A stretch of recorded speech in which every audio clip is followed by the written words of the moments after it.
ಧರಣಿಯಲಿ ದಿವ್ಯ ಕಾಂತಿ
ಓಂ ಶಾಂತಿ. ಇಂದಿನ ದಿನಾಂಕ 23/2/2024. ಮಧುರ ಮಕ್ಕಳೇ, ತಮ್ಮ ಚಾರ್ಟನ್ನು ಇಡಿ. ಆಗ ನಾವು ಮುಂದುವರಿಯುತ್ತಿದ್ದೇವೆಯೇ ಅಥವಾ ಇನ್ನು ಹಿಂದೆ ಹೋಗುತ್ತಿದ್ದೇವೆಯೇ ಎಂದು ತಿಳಿಯುತ್ತದೆ. ದೇಹಾಭಿಮಾನವು ಹಿಂದೆ ತರುತ್ತದೆ. ದೇಹಿ ಅಭಿಮಾನಿ ಸ್ಥಿತಿಯು ಮುಂದುವರಿಸುತ್ತದೆ. ಪ್ರಶ್ನೆ: ಸತ್ಯಯುಗದ ಆದಿಯಲ್ಲಿ ಬರುವ ಆತ್ಮ ಮತ್ತು ತಡವಾಗಿ ಬರುವ ಆತ್ಮನಲ್ಲಿ ಮುಖ್ಯ ಅಂತರವೇನಿರುವುದು? ಉತ್ತರ: ಆದಿಯಲ್ಲಿ ಬರುವಂತಹ ಆತ್ಮಗಳು ಸುಖದ ಬಯಕೆಯನ್ನಿಟ್ಟುಕೊಳ್ಳುತ್ತಾರೆ, ಏಕೆಂದರೆ ಸತ್ಯಯುಗದ ಆದಿ ಸನಾತನ ದೇವಿ ದೇವತಾ ಧರ್ಮವು ಬಹಳ ಸುಖವನ್ನು ಕೊಡುವಂತಹದ್ದಾಗಿದೆ. ತಡವಾಗಿ ಬರುವಂತಹ ಆತ್ಮಗಳಿಗೆ ಸುಖವನ್ನು ಬಯಸುವುದು ಬರುವುದೇ ಇಲ್ಲ. ಅವರು ಶಾಂತಿ ಶಾಂತಿ ಎಂದೇ ಬಯಸುತ್ತಾರೆ. ಬೇಅದ್ದಿನ ತಂದೆಯಿಂದ ಸುಖ ಮತ್ತು ಶಾಂತಿಯ ಆಸ್ತಿಯು ಪ್ರತಿಯೊಂದು ಆತ್ಮಕ್ಕೆ ಪ್ರಾಪ್ತಿಯಾಗುತ್ತದೆ. ಓಂ ಶಾಂತಿ. ಭಗವಾನುವಾಚ: ಯಾವಾಗ ಭಗವಾನುವಾಚವೆಂದು ಹೇಳಿದಾಗ ಮಕ್ಕಳಿಗೆ ಬುದ್ಧಿಯಲ್ಲಿ ಕೃಷ್ಣನು ಬರುವುದಿಲ್ಲ, ಶಿವಬಾಬಾರವರೇ ಬರುತ್ತಾರೆ. ಮೂಲ ಮಾತು ತಂದೆಯ ಪರಿಚಯ ಕೊಡುವುದಾಗಿದೆ, ಏಕೆಂದರೆ ತಂದೆಯಿಂದಲೇ ಆಸ್ತಿಯು ಸಿಗುತ್ತದೆ. ನಾವು ಶಿವ ತಂದೆಯ ಅನುಯಾಯಿಗಳಾಗಿದ್ದೇವೆ ಎಂದು ಹೇಳುವುದಿಲ್ಲ, ಶಿವ ತಂದೆಯ ಮಕ್ಕಳಾಗಿದ್ದೇವೆ. ಸದಾ ತಮ್ಮನ್ನು ಮಕ್ಕಳೆಂದು ತಿಳಿಯಿರಿ. ಅವರು ತಂದೆ, ಶಿಕ್ಷಕ ಮತ್ತು ಗುರುವು ಆಗಿದ್ದಾರೆಂದು ಮತ್ಯಾರಿಗೂ ಗೊತ್ತಿಲ್ಲ. ತಾವು ಮಕ್ಕಳಲ್ಲಿಯೂ ಸಹ ಅನೇಕರು ಇದನ್ನು ಮರೆತು ಹೋಗುತ್ತಾರೆ. ಇದು ನೆನಪಿದ್ದರೂ ಸಹ ಅಹೋ ಸೌಭಾಗ್ಯ, ತಂದೆಯನ್ನು ಮರೆತು ಬಿಡುತ್ತಾರೆ ಮತ್ತು ಲೌಕಿಕ ದೇಹದ ಸಂಬಂಧವು ನೆನಪಿಗೆ ಬಂದು ಬಿಡುತ್ತದೆ. ವಾಸ್ತವದಲ್ಲಿ ನಿಮ್ಮ ಬುದ್ಧಿಯಿಂದ ಮತ್ತೆಲ್ಲವೂ ಹೊರಟು ಹೋಗಬೇಕು. ಒಬ್ಬ ತಂದೆಯೇ ನೆನಪಿರಬೇಕು. ತ್ವಮೇವ ಮಾತಶ್ಚ ಪಿತಾ ಎಂದು ನೀವು ಹೇಳುತ್ತೀರಿ. ಒಂದು ವೇಳೆ ಅನ್ಯ ಯಾರಾದರೂ ನೆನಪಿಗೆ ಬರುತ್ತಾರೆಂದರೆ ನಾವು ಸದ್ಗತಿಯಲ್ಲಿ ಹೋಗುತ್ತಿದ್ದೇವೆಂದು ಹೇಳಲು ಸಾಧ್ಯವಿಲ್ಲ, ಏಕೆಂದರೆ ದೇಹಾಭಿಮಾನದಲ್ಲಿದ್ದರೆ ದುರ್ಗತಿಯೇ ಆಗುತ್ತದೆ. ದೇಹಿ ಅಭಿಮಾನಿಯಾಗಿದ್ದಾಗ ಸದ್ಗತಿಯಾಗುತ್ತದೆ. ಒಮ್ಮೆ ಕೆಳಗೆ ಇನ್ನೊಮ್ಮೆ ಮೇಲೆ ಹೀಗೆ ಏರುತ್ತಾ ಇಳಿಯುತ್ತಾ ಇರುತ್ತಾರೆ. ಒಮ್ಮೆ ಮುಂದುವರಿಯುತ್ತಾರೆ, ಇನ್ನೊಮ್ಮೆ ಹಿಂದಕ್ಕೆ ಸರಿಯುತ್ತಾರೆ. ದೇಹ ಅಭಿಮಾನದಲ್ಲಂತೂ ಅನೇಕರು ಬರುತ್ತಾರೆ. ಆದ್ದರಿಂದ ಸದಾ ತಂದೆಯು ತಿಳಿಸುತ್ತಾರೆ, ಮಕ್ಕಳೇ ಚಾರ್ಟನ್ನು ಇಡಿ. ಆಗ ನಾವು ಮುಂದುವರಿಯುತ್ತಿದ್ದೇವೆಯೇ ಅಥವಾ ಇನ್ನು ಹಿಂದೆ ಹೋಗುತ್ತಿದ್ದೇವೆಯೇ ಎಂದು ತಿಳಿಯುತ್ತದೆ. ಎಲ್ಲವೂ ನೆನಪಿನ ಮೇಲೆ ಆಧಾರಿತವಾಗಿದೆ. ಮೇಲೆ ಕೆಳಗೆ ಆಗುತ್ತಲೇ ಇರುತ್ತದೆ. ಮಕ್ಕಳು ನಡೆಯುತ್ತಾ ನಡೆಯುತ್ತಾ ಸುಸ್ತಾಗಿ ಬಿಡುತ್ತಾರೆ. ಆ ಕಾರಣ ಬಾಬಾ ಹೀಗಾಗುತ್ತದೆ ಹಾಗಾಗುತ್ತದೆ ಎಂದು ಕೂಗಾಡುತ್ತಿರುತ್ತಾರೆ ಅಂದಾಗ ನೆನಪೇ ಮರೆತು ಹೋಗುತ್ತಾರೆ. ದೇಹದ ಅಭಿಮಾನದಲ್ಲಿ ಬರುವುದರಿಂದಲೇ ಹಿಂದುಳಿಯುತ್ತಾರೆ. ಯಾವುದಾದರೊಂದು ಪಾಪ ಮಾಡುತ್ತಿರುತ್ತಾರೆ. ಪೂರ್ಣ ಆಧಾರವು ನೆನಪಿನ ಮೇಲಿದೆ. ನೆನಪಿನಿಂದ ಆಯಸ್ಸು ಹೆಚ್ಚುತ್ತದೆ. ಆದ್ದರಿಂದ ಯೋಗವೆಂಬ ಶಬ್ದವು ಪ್ರಸಿದ್ಧವಾಗಿದೆ. ಜ್ಞಾನವಂತೂ ಬಹಳ ಸಹಜವಾದ ಸಬ್ಜೆಕ್ಟ್ ಆಗಿದೆ.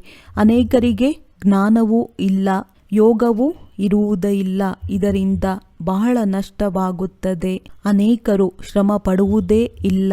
ವಿದ್ಯೆಯಲ್ಲಿ ನಂಬರ್ ವಾರಂತೂ ಇದ್ದೇ ಇರುತ್ತಾರೆ. ವಿದ್ಯೆಯಿಂದಲೇ ಇವರು ಎಲ್ಲಿಯವರೆಗೆ ಮತ್ತು ಯಾರ ಸರ್ವಿಸ್ ಮಾಡುತ್ತಾರೆಂದು ಬೇಅದ್ದಿನ ಆಸ್ತಿಯು ಒಬ್ಬ ಬೇಅದ್ದಿನ ತಂದೆಯಿಂದಲೇ ಸಿಗುತ್ತದೆ. ಮುಖ್ಯವಾಗಿ ಮಾತ್ಪಿತಾ ಮತ್ತು ತಾವು ಮಕ್ಕಳು. ಇದು ಈಶ್ವರೀಯ ಕುಟುಂಬವಾಯಿತು. ನಾವು ಶಿವ ತಂದೆಯ ಸಂತಾನರಾಗಿದ್ದೇವೆ. ಅವರಿಂದಲೇ ಆಸ್ತಿಯನ್ನು ಪಡೆಯಬೇಕು ಎಂದು ನಿಮ್ಮ ವಿನಃ ಮತ್ಯಾರ ಬುದ್ಧಿಯಲ್ಲಿ ಇರುವುದಿಲ್ಲ. ಒಬ್ಬ ತಂದೆಯನ್ನೇ ನೆನಪು ಮಾಡಬೇಕಾಗಿದೆ.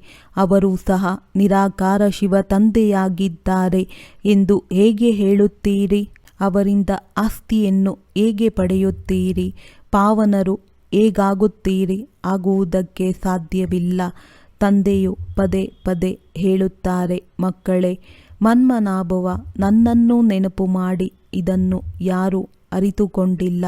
ವಾಸ್ತವದಲ್ಲಿ ಕೃಷ್ಣನನ್ನು ಸಹ ಎಲ್ಲರೂ ಅರಿತುಕೊಂಡಿಲ್ಲ. ಆ ನವಿಲುಗರಿಯ ಕಿರೀಟಧಾರಿ ಕೃಷ್ಣನು ಇಲ್ಲಿ ಹೇಗೆ ಬರುವನು? ಇದು ಬಹಳ ಉನ್ನತವಾದ ಜ್ಞಾನವಾಗಿದೆ. ಉನ್ನತವಾದ ಜ್ಞಾನದಲ್ಲಿ ಅವಶ್ಯವಾಗಿ ಸ್ವಲ್ಪ ಶ್ರಮವೂ ಇರುತ್ತದೆ. ಹೆಸರು ಸಹಜವಾಗಿದೆ. ತಂದೆಯಿಂದ ಆಸ್ತಿಯನ್ನು ಪಡೆಯುವುದು ಸಹಜವಾಗಿದೆಯಲ್ಲವೇ? ಅಂದ ಮೇಲೆ ಮಕ್ಕಳು ಇದನ್ನು ಕಷ್ಟ ಎಂದು ಏಕೆ ತಿಳಿಯುತ್ತೀರಿ? ಏಕೆಂದರೆ ತಂದೆಯನ್ನು ನೆನಪು ಮಾಡುವುದಿಲ್ಲ. ತಂದೆಯು ಮಕ್ಕಳಿಗೆ ದುರ್ಗತಿ ಮತ್ತು ಸದ್ಗತಿಯ ರಹಸ್ಯವನ್ನು ತಿಳಿಸಿದ್ದಾರೆ. ಈ ಸಮಯದಲ್ಲಿ ಎಲ್ಲರೂ ದುರ್ಗತಿಯಲ್ಲಿ ಹೋಗುತ್ತಿದ್ದಾರೆ, ಏಕೆಂದರೆ ಮನುಷ್ಯರ ಮತವು ದುರ್ಗತಿಯೆಡೆಗೆ ಕರೆದುಕೊಂಡು ಹೋಗುತ್ತದೆ. ಇದು ಈಶ್ವರೀಯ ಮತವಾಗಿದೆ. ಆದ್ದರಿಂದ ತಂದೆಯು ಅಂತರವನ್ನು ಬರೆಸುತ್ತಾರೆ. ಪ್ರತಿಯೊಬ್ಬ ಮನುಷ್ಯನೂ ಕೂಡ ತನ್ನೊಂದಿಗೆ ಕೇಳಿಕೊಳ್ಳಬೇಕು, ನಾವು ನರಕವಾಸಿ ಆಗಿದ್ದೇವೆಯೇ ಅಥವಾ ಸ್ವರ್ಗವಾಸಿ ಆಗಿದ್ದೇವೆಯೇ? ಈಗ ಸತ್ಯಯುಗ ಎಲ್ಲಿದೆ? ಆದರೆ ಮನುಷ್ಯರು ಏನನ್ನೂ ಅರಿತುಕೊಂಡಿಲ್ಲ. ಸತ್ಯಯುಗವನ್ನು ಸಹ ಕಲ್ಪನೆ ಎಂದು ತಿಳಿಯುತ್ತಾರೆ. ಅನೇಕ ಮತಗಳಿವೆ. ಅನೇಕ ಮತಗಳಿಂದ ದುರ್ಗತಿ ಆಗುತ್ತದೆ. ಒಂದು ಮತದಿಂದ ಸದ್ಗತಿ ಆಗುತ್ತದೆ. ಇದು ಬಹಳ ಒಳ್ಳೆಯ ಘೋಷಣೆ ಆಗಿದೆ. ಮನುಷ್ಯರು ಮನುಷ್ಯರನ್ನು ದುರ್ಗತಿಯಲ್ಲಿ ಕರೆದುಕೊಂಡು ಹೋಗುತ್ತಾರೆ. ಒಬ್ಬ ಈಶ್ವರನೇ ಎಲ್ಲರಿಗೆ ಸದ್ಗತಿಯನ್ನು ನೀಡುತ್ತಾರೆ. ಅಂದಾಗ ತಾವು ಶುಭವನ್ನೇ ಹೇಳುತ್ತೀರಲ್ಲವೇ? ತಂದೆಯ ಮಹಿಮೆಯನ್ನು ಮಾಡುತ್ತೀರಿ. ಅವರು ಸರ್ವರ ತಂದೆ ಆಗಿದ್ದಾರೆ. ಸರ್ವರ ಸದ್ಗತಿಯನ್ನು ಮಾಡುತ್ತಾರೆ. ಮಕ್ಕಳಿಗೆ ತಂದೆಯು ಬಹಳ ತಿಳಿಸಿದ್ದಾರೆ. ಬಲೆ ಶಾಂತಿ ಯಾತ್ರೆಯನ್ನು ಮಾಡಿ ತಿಳಿಸಿ, ಸ್ವರ್ಗದ ರಚಯಿತ ನಮಗೆ ಈ ಪದವಿಯನ್ನು ಪ್ರಾಪ್ತಿ ಮಾಡಿಸುತ್ತಿದ್ದಾರೆ ಎಂದು. ಈಗ ನರಕದ ಅಂತ್ಯವು ಬರಲಿದೆ. ತಿಳಿಸುವುದರಲ್ಲಿ ಶ್ರಮವಂತೂ ಪಡಬೇಕಾಗುತ್ತದೆ. ವಿಮಾನದಿಂದಲೂ ಸಹ ಸಂದೇಶ ಪತ್ರಗಳನ್ನು ಹಾಕಬಹುದು. ನಾವಂತೂ ಒಬ್ಬ ತಂದೆಯ ಮಹಿಮೆಯನ್ನು ಮಾಡುತ್ತೇವೆ. ಅವರೇ ಸರ್ವರ ಸದ್ಗತಿದಾತನಾಗಿದ್ದಾರೆ. ತಂದೆಯು ತಿಳಿಸುತ್ತಾರೆ, ಮಕ್ಕಳೇ, ನಾನು ನಿಮಗೆ ಸದ್ಗತಿ ನೀಡುತ್ತೇನೆ. ಮತ್ತೆ ನಿಮಗೆ ದುರ್ಗತಿಯನ್ನು ಮಾಡುವವರು ಯಾರು? ಅರ್ಧಕಲ್ಪ ಸ್ವರ್ಗ ಮತ್ತೆ ಅರ್ಧಕಲ್ಪ ನರಕವೆಂದು ಹೇಳಲಾಗುತ್ತದೆ. ರಾವಣ ರಾಜ್ಯವೆಂದರೇನೇ ಆಸುರಿ ರಾಜ್ಯ. ರಾವಣನ ವಿರುದ್ಧವಾದ ಮತದಿಂದ ಕೆಳಗೆ ಬೀಳುತ್ತಲೇ ಬರುತ್ತಾರೆ. ಪತಿತ ಪಾವನ ಒಬ್ಬರೇ ತಂದೆಯಾಗಿದ್ದಾರೆ. ನಾವು ತಂದೆಯಿಂದ ವಿಶ್ವಕ್ಕೆ ಮಾಲೀಕರಾಗುತ್ತಿದ್ದೇವೆ. ಈ ಶರೀರದಿಂದಲೂ ಸಹ ಮೋಹವನ್ನು ತೆಗೆಯಬೇಕಾಗಿದೆ. ಒಂದು ವೇಳೆ ಹಂಸ ಕೊಕ್ಕರೆಗಳು ಒಟ್ಟಿಗೆ ಇದ್ದರೆ ಮೋಹವು ಹೇಗೆ ಬಿಟ್ಟು ಹೋಗುತ್ತದೆ? ಪ್ರತಿಯೊಬ್ಬರ ಪರಿಸ್ಥಿತಿಯನ್ನು ನೋಡಲಾಗುತ್ತದೆ. ತಮ್ಮ ಶರೀರದ ನಿರ್ವಹಣೆಯನ್ನು ತಾವೇ ಮಾಡಿಕೊಳ್ಳುವ ಸಾಹಸವಿದ್ದರೆ ಮತ್ತೆ ಹೆಚ್ಚಿನ ಜಂಜಾಟಗಳಲ್ಲಿ ಹೇಗೆ ಸಿಕ್ಕಿಕೊಳ್ಳುತ್ತೀರಿ? ಹೊಟ್ಟೆಯು ಹೆಚ್ಚಿಗೆ ಕೇಳುವುದಿಲ್ಲ. 2 ರೊಟ್ಟಿಯನ್ನು ತಿನ್ನಿ, ಮತ್ಯಾವುದೇ ಚಿಂತೆ ಇಲ್ಲ. ಆದರೂ ಸಹ ತಮ್ಮೊಂದಿಗೆ ಪ್ರತಿಜ್ಞೆ ಮಾಡಿಕೊಳ್ಳಬೇಕು. ತಂದೆಯನ್ನೇ ನೆನಪು ಮಾಡಬೇಕು. ಇದರಿಂದ ವಿಕರ್ಮಗಳು ವಿನಾಶವಾಗಿ ಬಿಡುತ್ತವೆ. ಇದರ ಅರ್ಥ ಬುದ್ಧಿಯೋಗ ವ್ಯವಹಾರಗಳನ್ನು ಮಾಡಬಾರದು ಎಂದಲ್ಲ. ಬುದ್ಧಿಯೋಗ ಮಾಡಲಿಲ್ಲವೆಂದರೆ ಹಣ ಎಲ್ಲಿಂದ ಬರುತ್ತದೆ? ಭಿಕ್ಷೆಯನ್ನಂತೂ ಬೇಡಬಾರದು. ಇದೇ ಅಂತೂ ಮನೆಯಾಗಿದೆ. ಶಿವತಂದೆಯ ಭಂಡಾರದಿಂದ ಸೇವಿಸುತ್ತೀರಿ. ಒಂದು ವೇಳೆ ಸರ್ವೀಸ್ ಮಾಡದೆ ಹಾಗೆಯೇ ತಿನ್ನುತ್ತಾರೆ ಅಂದರೆ ಭಿಕ್ಷೆಯಿಂದ ಬದುಕುತ್ತೀರಿ ಎಂದಾಗುತ್ತದೆ. ಮತ್ತೆ 21 ಜನ್ಮಗಳು ಸೇವೆ ಮಾಡಬೇಕಾಗುತ್ತದೆ. ರಾಜರಿಂದ ಗುಲಾಮರವರೆಗೂ ಎಲ್ಲರೂ ಇಲ್ಲಿಯೇ ಇದ್ದಾರೆ, ಅಲ್ಲಿಯೂ ಇರುತ್ತಾರೆ. ಆದರೆ ಅಲ್ಲಿ ಸದಾ ಸುಖವಿರುತ್ತದೆ, ಇಲ್ಲಿ ಸದಾ ದುಃಖವಿದೆ. ಪದವಿಗಳಂತೂ ಇರುತ್ತದೆಯಲ್ಲವೇ? ತಂದೆಯೊಂದಿಗೆ ಪೂರ್ಣ ಯೋಗವನ್ನು ಇಡಬೇಕು. ಸರ್ವೀಸ್ ಮಾಡಬೇಕು. ಹೃದಯದಿಂದ ಕೇಳಿಕೊಳ್ಳಬೇಕು, ನಾವು ಎಷ್ಟು ಯಜ್ಞದ ಸೇವೆ ಮಾಡುತ್ತೇವೆ. ಈಶ್ವರನ ಬಳಿ ಎಲ್ಲ ಲೆಕ್ಕವೂ ಮಾಡಲ್ಪಟ್ಟಿದೆ ಎಂದು ಹೇಳುತ್ತಾರೆ. ಈ ಚಲನೆಯಿಂದ ಇವರು ಏನು ಪದವಿಯನ್ನು ಪಡೆಯುತ್ತಾರೆ ಎಂದು ಸಾಕ್ಷಿಯಾಗಿ ನೋಡಬೇಕು. ಶ್ರೀಮತದಂತೆ ನಡೆಯುವುದರಿಂದ ಎಷ್ಟು ಶ್ರೇಷ್ಠ ಪದವಿಯನ್ನು ಪಡೆಯುತ್ತೇವೆ. ನಡೆಯದಿರುವುದರಿಂದ ಪದವಿಯು ಎಷ್ಟು ಕಡಿಮೆ ಆಗುತ್ತದೆ ಎಂಬುದನ್ನು ಸಹ ತಿಳಿದುಕೊಳ್ಳಬಹುದು. ಇದೆಲ್ಲವೂ ತಿಳಿದುಕೊಳ್ಳುವ ಮಾತುಗಳಾಗಿವೆ. ನಿಮ್ಮ ಬಳಿ ಪ್ರದರ್ಶನಿಯಲ್ಲಿ ಯಾವುದೇ ಧರ್ಮದವರು ಬರುತ್ತಾರೆ ಎಂದರೆ ತಿಳಿಸಿ. ಬೇಅದ್ದಿನ ತಂದೆಯಿಂದ ಅಪರಿಮಿತವಾದ ಸುಖ ಶಾಂತಿಯ ಆಸ್ತಿಯೂ ಸಿಗುತ್ತದೆ. ಬೇಅದ್ದಿನ ತಂದೆಯು ಶಾಂತಿದಾತನಾಗಿದ್ದಾರೆ. ಅವರಿಗೆ ಶಾಂತಿ ದೇವನೆಂದು ಹೇಳುತ್ತಾರೆ. ಈಗ ಯಾವುದೇ ಜಡಚಿತ್ರವು ಶಾಂತಿಯನ್ನು ಕೊಡಲು ಸಾಧ್ಯವೇ? ತಂದೆಯು ತಿಳಿಸುತ್ತಾರೆ, ನಿಮ್ಮ ಸ್ವಧರ್ಮ ಶಾಂತಿಯಾಗಿದೆ. ನೀವು ಶಾಂತಿಧಾಮಕ್ಕೆ ಹೋಗಲು ಇಚ್ಛಿಸುತ್ತೀರಿ. ಶಿವಬಾಬಾ ಶಾಂತಿಯನ್ನು ಕೊಡಿ ಎಂದು ಕೇಳುತ್ತೀರೆಂದರೆ ತಂದೆ ಏಕೆ ಕೊಡುವುದಿಲ್ಲ? ತಂದೆಯು ಮಕ್ಕಳಿಗೆ ಆಸ್ತಿಯನ್ನು ಕೊಡುವುದಿಲ್ಲವೇ? ಶಿವ ತಂದೆಯೇ ಸುಖ ಕೊಡಿ ಎಂದು ಕೇಳುತ್ತಾರೆ. ತಂದೆಯಂತೂ ಸ್ವರ್ಗ ಸ್ಥಾಪನೆ ಮಾಡುವವರಾಗಿದ್ದಾರೆಂದ ಮೇಲೆ ಸುಖವನ್ನು ಏಕೆ ಕೊಡುವುದಿಲ್ಲ? ಅವರನ್ನು ನೆನಪೇ ಮಾಡುವುದಿಲ್ಲ. ಅವರನ್ನು ಕೇಳುವುದೇ ಇಲ್ಲವೆಂದಾಗ ಅವರು ಕೊಡುವುದಾದರೂ ಏನು? ಶಾಂತಿಯ ಸಾಗರನಂತೂ ತಂದೆಯೇ ಆಗಿದ್ದಾರಲ್ಲವೇ? ನೀವು ಸುಖವನ್ನು ಬಯಸುತ್ತೀರಿ. ತಂದೆಯು ತಿಳಿಸುತ್ತಾರೆ, ಶಾಂತಿಯ ನಂತರ ಮತ್ತೆ ಸುಖದಲ್ಲಿ ಬರಬೇಕಾಗಿದೆ. ಮೊಟ್ಟ ಮೊದಲು ಯಾರು ಬರುತ್ತಾರೆಯೋ ಅವರು ಸುಖವನ್ನು ಪಡೆಯುತ್ತಾರೆ. ತಡವಾಗಿ ಬರುವವರಿಗೆ ಸುಖ ಬಯಸುವುದೂ ಬರುವುದೇ ಇಲ್ಲ. ಅವರು ಮುಕ್ತಿಯನ್ನು ಕೇಳುತ್ತಾರೆ. ಮೊದಲು ಎಲ್ಲರೂ ಮುಕ್ತಿಯಲ್ಲಿ ಹೋಗುತ್ತಾರೆ. ಅಲ್ಲಂತೂ ದುಃಖವಿರುವುದೇ ಇಲ್ಲ. ನಿಮಗೆ ಗೊತ್ತಿದೆ, ನಾವು ಮುಕ್ತಿಧಾಮದಲ್ಲಿ ಹೋಗಿ ನಂತರ ಜೀವನ್ಮುಕ್ತಿಯಲ್ಲಿ ಬರುತ್ತೇವೆ. ಉಳಿದವರೆಲ್ಲ ಮುಕ್ತಿಯಲ್ಲಿ ಹೊರಟು ಹೋಗುತ್ತಾರೆ. ಇದಕ್ಕೆ ಅಂತಿಮ ಸಮಯ ಎಂದು ಹೇಳಲಾಗುತ್ತದೆ. ಎಲ್ಲ ಲೆಕ್ಕಾಚಾರವೂ ಸಮಾಪ್ತಿ ಆಗಲಿದೆ. ಪ್ರಾಣಿಗಳಿಗೂ ಲೆಕ್ಕಾಚಾರವಿರುತ್ತದೆ ಎಲ್ಲವೇ? ಕೆಲವೊಂದು ಪ್ರಾಣಿಗಳು ರಾಜರ ಬಳಿ ಇದ್ದರೆ ಅವರಿಗೆ ಎಷ್ಟು ಪಾಲನೆ ಆಗುತ್ತದೆ? ರೇಸ್ ಕುದುರೆಗಳದ್ದು ಎಷ್ಟೊಂದು ಸಂಭಾಲನೆ ಆಗುತ್ತದೆ. ಏಕೆಂದರೆ ಕುದುರೆ ತೀಕ್ಷ್ಣವಾಗಿದ್ದರೆ ಒಳ್ಳೆಯ ಸಂಪಾದನೆ ಆಗುತ್ತದೆ. ಆದ್ದರಿಂದ ಮಾಲೀಕರು ಅವಶ್ಯವಾಗಿ ಪ್ರೀತಿ ಮಾಡುತ್ತಾರೆ. ಇದು ಡ್ರಾಮಾದಲ್ಲಿ ನಿಗದಿಯಾಗಿದೆ. ಆದ್ದರಿಂದ ಮಾಲೀಕರು ಅವಶ್ಯವಾಗಿ ಪ್ರೀತಿ ಮಾಡುತ್ತಾರೆ. ಇದು ಡ್ರಾಮಾದಲ್ಲಿ ನಿಗದಿಯಾಗಿದೆ. ಅಲ್ಲಿ ಇದು ಇರುವುದೇ ಇಲ್ಲ. ಈ ರೇಸ್ ಮುಂತಾದವುಗಳು ನಂತರದಲ್ಲಿ ಆರಂಭವಾಗಿದೆ. ಇದೆಲ್ಲವೂ ಮಾಡಲ್ಪಟ್ಟಂತಹ ಆಟವಾಗಿದೆ. ಸೃಷ್ಟಿಯ ಆದಿ ಮಧ್ಯ ಅಂತ್ಯವನ್ನು ನೀವು ಅರಿತುಕೊಂಡಿದ್ದೀರಿ. ಆದಿಯಲ್ಲಿ ಬಹಳ ಕಡಿಮೆ ಮನುಷ್ಯರಿರುತ್ತಾರೆ.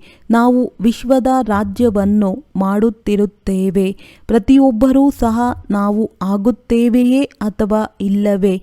ನಾವು ಅನೇಕರ ಕಲ್ಯಾಣ ಮಾಡುತ್ತಿದ್ದೇವೆಯೇ ಎಂದು ಅರಿತುಕೊಳ್ಳಬಹುದು.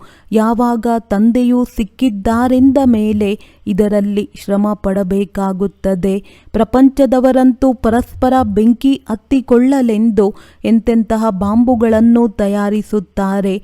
ಈ ಬಿದಿರಿನ ಕಾಡಿಗೆ ಕಡಿಮೆ ಬೆಂಕಿ ಬೀಳುವುದೇ? ಇದನ್ನು ಆರಿಸುವವರು ಯಾರೂ ಇರುವುದೇ ಇಲ್ಲ.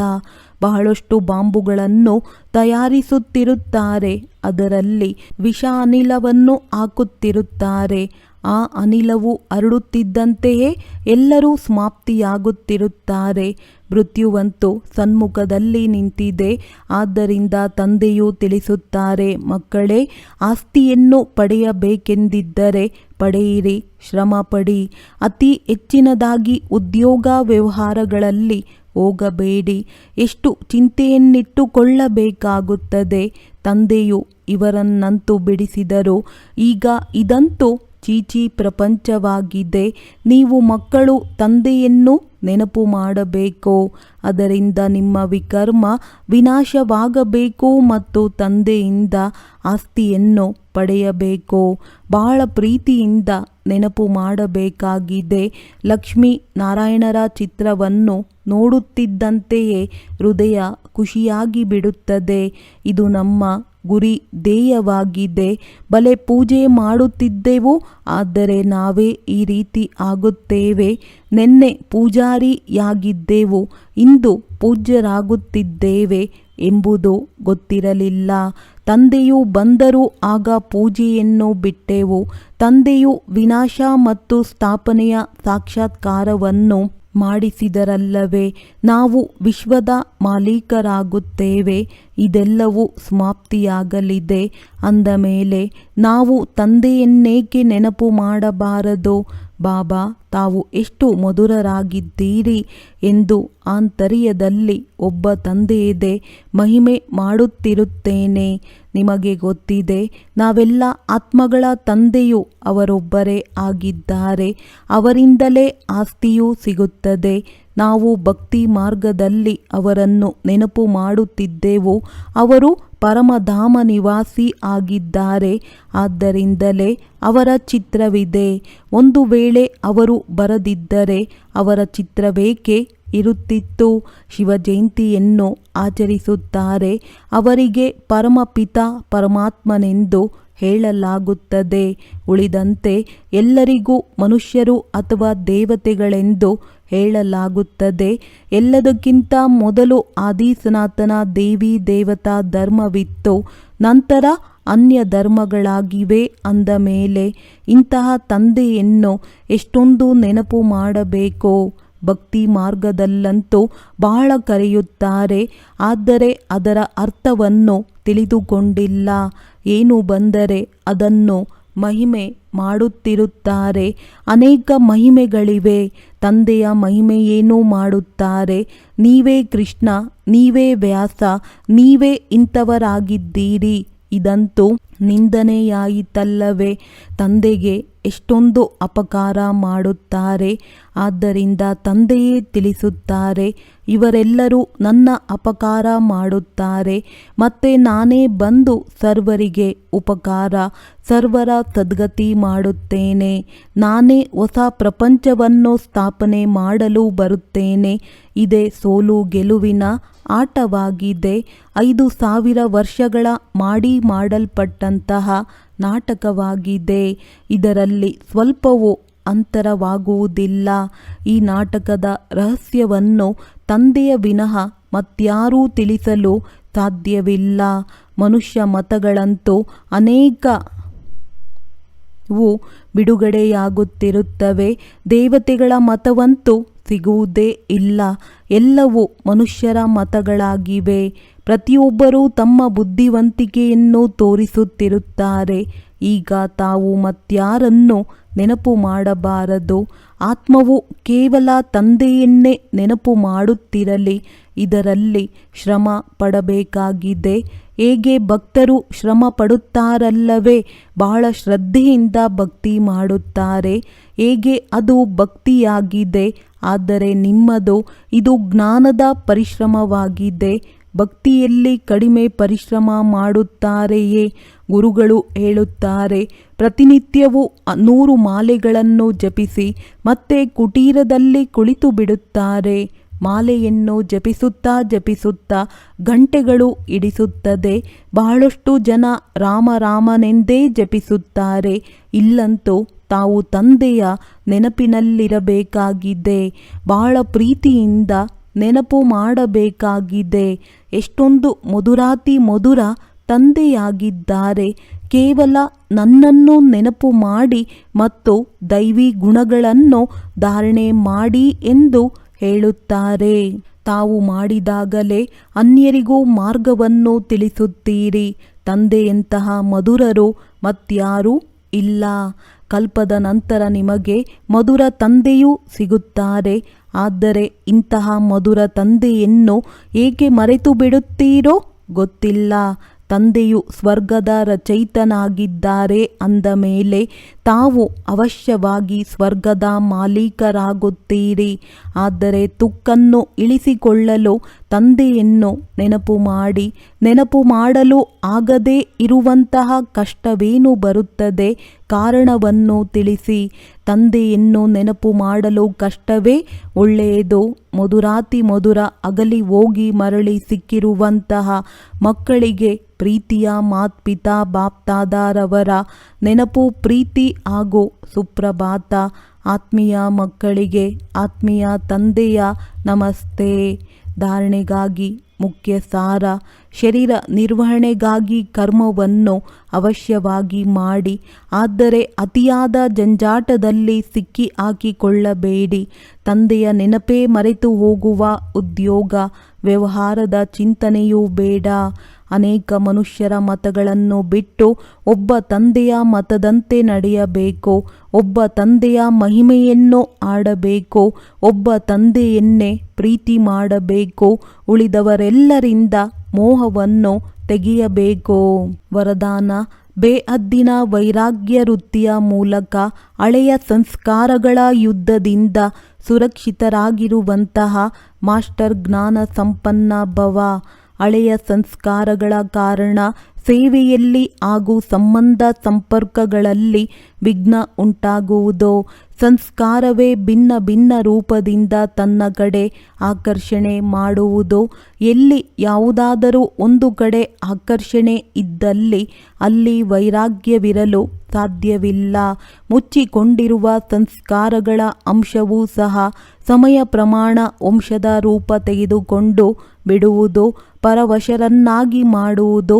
ಆದ್ದರಿಂದ ಜ್ಞಾನ ಸಂಪನ್ನರಾಗಿ ಬೇಹದ್ದಿನ ವೈರಾಗ್ಯ ವೃತ್ತಿಯ ಮೂಲಕ ಹಳೆಯ ಸಂಸ್ಕಾರಗಳು, ಸಂಬಂಧಗಳು, ಪದಾರ್ಥಗಳ ಯುದ್ಧದಿಂದ ಮುಕ್ತರಾದಾಗ ಸುರಕ್ಷಿತರಾಗಿರುವಿರಿ.